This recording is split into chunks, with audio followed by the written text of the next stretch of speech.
Once again welcome in my class the guru note. सो पिछले video lecture में हम डिस्कस कर रहे थे एसेक्सुअल मोड ऑफ रिप्रोडक्शन के बारे में। हमने देखा कि फिजन क्या होती है, फिजन कितने टाइप्स के होते हैं, like binary fission and multiple fission. तो आज के वीडियो लेक्चर में हम मल्टीपल फिजन के ही एग्जाम्पल्स को डिस्कस करेंगे। लाइक हम देखेंगे कि प्लाज्मोडियम जो कि एक यूनिसेलुलर ऑर्गेनिज्म होती है, उसके अंदर प्लाज्मोडियम का प्रोसेस कैसे होता है। So let's start with the definition first. पहले हम मल्टीपल फिजन क्या होती है इसके डेफिनेशन को एक बार रिफ्रेश कर लेते हैं। So it is an asexual mode of reproduction. Multiple fission एक एसेक्सुअल मोड ऑफ रिप्रोडक्शन होता है जिसमें जो पेरेंट सेल होते हैं वो मोर देन 2 सेल्स यानी 2 से ज्यादा सेल्स में डिवाइड करेंगे and each cell goes to the size of the parent cell या फिर ऑर्गेनिज्म। और वो जो हर एक पार्ट्स जो होंगे वो एक इंडिविजुअल ऑर्गेनिज्म में ग्रो कर जाएगा, उसका साइज इंक्रीज होगा। कितना इंक्रीज होगा?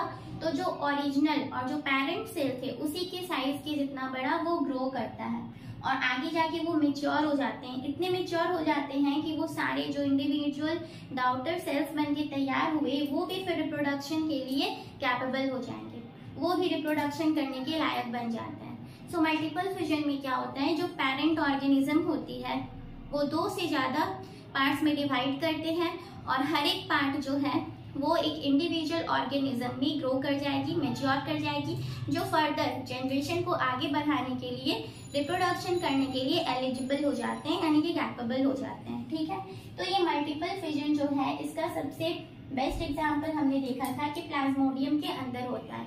अच्छा, ये मल्टीपल जो सेल्स बनते हैं वो बनते कैसे हैं?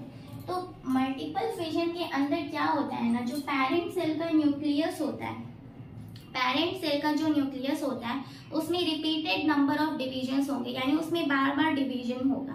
बार बार डिवीजन होने की वजह से क्या होता है कि साइटोप्लाज्म तो एक होते हैं बट उसके अंदर जो न्यूक्लियस होता है ना वो अपने मल्टीपल कॉपीज बनाते हैं। लाइक 1 से 2, 2 से 4, 4 से फिर 8, इस तरीके से उसकी जो है मल्टीपल कॉपीज बनती जाती है और वो सारे न्यूक्लियस थोड़े थोड़े अमाउंट ऑफ साइटोप्लाज्म को अपनी चारों तरफ इकट्ठा करते हैं, एक्यूमुलेट करते हैं, जो कि फाइनली जाके एक यानी कि इंडिविजुअल ऑर्गेनिजम्स में, इंडिविजुअल सेल्स में ब्रेक कर जाते हैं। आगे जाके वो पेरेंट सेल को ब्रेक करके आगे निकल जाते हैं, मतलब बाहर रिलीज हो जाते हैं। ठीक है, इसको हम एग्जाम्पल से जब समझेंगे तो ज्यादा क्लियर होगा। So let's see the diagram. यहाँ पे मैंने एक डायग्राम बनाया है जिसको कहते हैं मल्टीपल फिजन इन प्लाज्मोडियम। आप लोग मलेरिया के बारे में जानते होंगे। मलेरिया जो है एक कम्युनिकेबल डिजीज है, ठीक है, जो कि ज्यादातर मॉस्किटो के बाइट से ही फैलते हैं। तो ये जो ऑर्गेनिज्म होता है ना प्लाज्मोडियम, ये एक यूनिसेलुलर ऑर्गेनिज्म है जो मच्छरों के यानी जो मॉस्किटोज होते हैं उसके सैलिवरी ग्लैंड में मौजूद होता है। जब वो मच्छर किसी भी मलेरिया से ग्रसित जो पेशेंट्स होते हैं यानी जिसको मलेरिया हो रखा है, जब उसको काटता है तो ये प्लाज्मोडियम मॉस्किटो के सैलिवरी ग्लैंड में चले जाते हैं और फिर क्या होता है वहीं पे रेस्ट करते हैं, सैलिवरी ग्लैंड में जाके रेस्ट करते हैं मॉस्किटो के। फिर वही मॉस्किटो जब किसी हेल्दी पर्सन को काटता है तो वो सारा प्लाज्मोडियम ट्रांसफर हो जाता है उस हेल्दी इंसान की बॉडी में। ठीक है, सो लेट्स सी हियर। यहाँ पे मैंने एक डायग्राम बनाया है।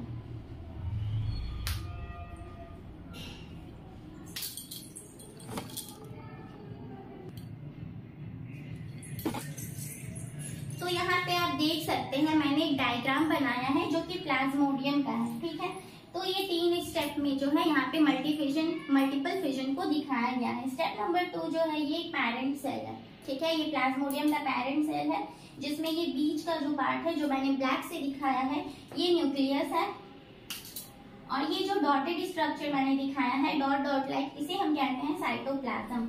और ये जो आप देख रहे हैं इरेगुलर सा बाउंड्री, ये है हमारा सेल, ये प्लाज्मोडियम का सेल है।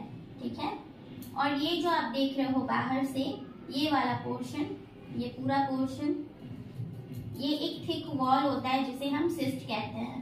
ये सिस्ट क्या करता है, प्लाज्मोडियम की सेल को प्रोटेक्ट करके रखता है अपने अंदर। ठीक है, स्टेप नंबर 2 में हम देख रहे हैं कि सेल के अंदर बहुत सारे न्यूक्लियस बन चुके हैं। ठीक है, many daughter cells produced by the multiple fission.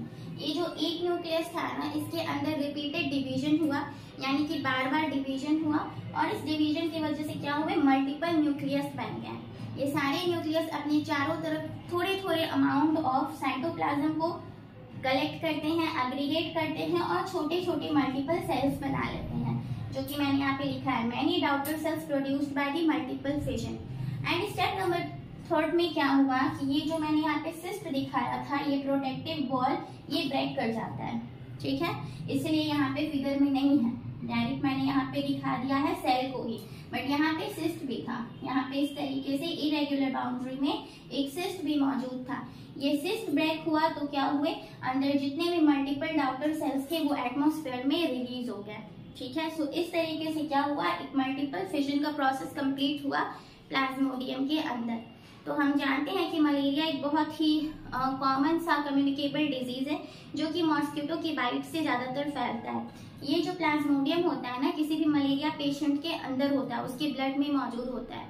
जब कोई मॉस्किटो उस पेशेंट को काटेगा जिसको मलेरिया हो रखा है, तो ये प्लाज्मोडियम मॉस्किटो के सैलिवरी ग्लैंड में जाके कलेक्ट हो जाते हैं। फिर वही मॉस्किटो जब किसी हेल्दी पर्सन को जाके काटेगा तो ये प्लाज्मोडियम उसके खून में ट्रांसमिट हो जाता है, यानी कि उस हेल्दी पर्सन के ब्लड में जाके ये प्लाज्मोडियम फैल जाता है, जो धीरे धीरे जाके आरबीसी एंड लिवर पे अटैक करते हैं और फर्दर फिर उसको डिजीज के सिम्टम्स आने लगते हैं और उसको भी मलेरिया हो जाता है। तो ये जो मलेरिया का डिजीज है वो प्लाज्मोडियम की वजह से ही होता है।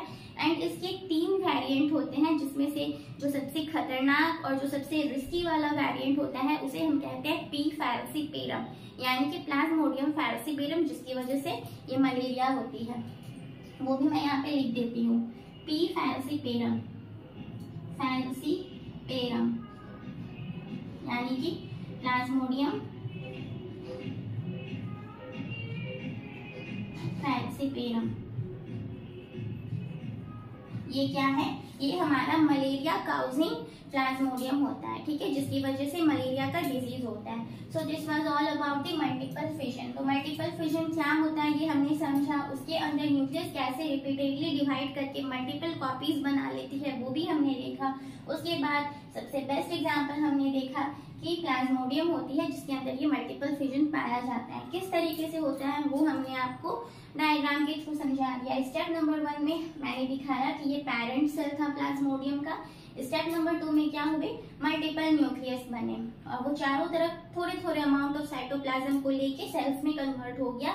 स्टेप नंबर 3 में जब वो प्रोटेक्टिव सिस्ट वॉल फटता है, ब्रेक करती है, तो उसके अंदर जितने भी डॉटर सेल्स बने हुए थे वो बाहर एनवायरनमेंट में रिलीज हो गया। So this was all about the multiple fission and it's example. I hope you understood it so well. If you understood it, then please like, share and subscribe to my channel. If you have any kind of doubt, any kind of question in your mind related to the topic, you can ask me in the comment section. I will definitely try to reply them. Thank you so much.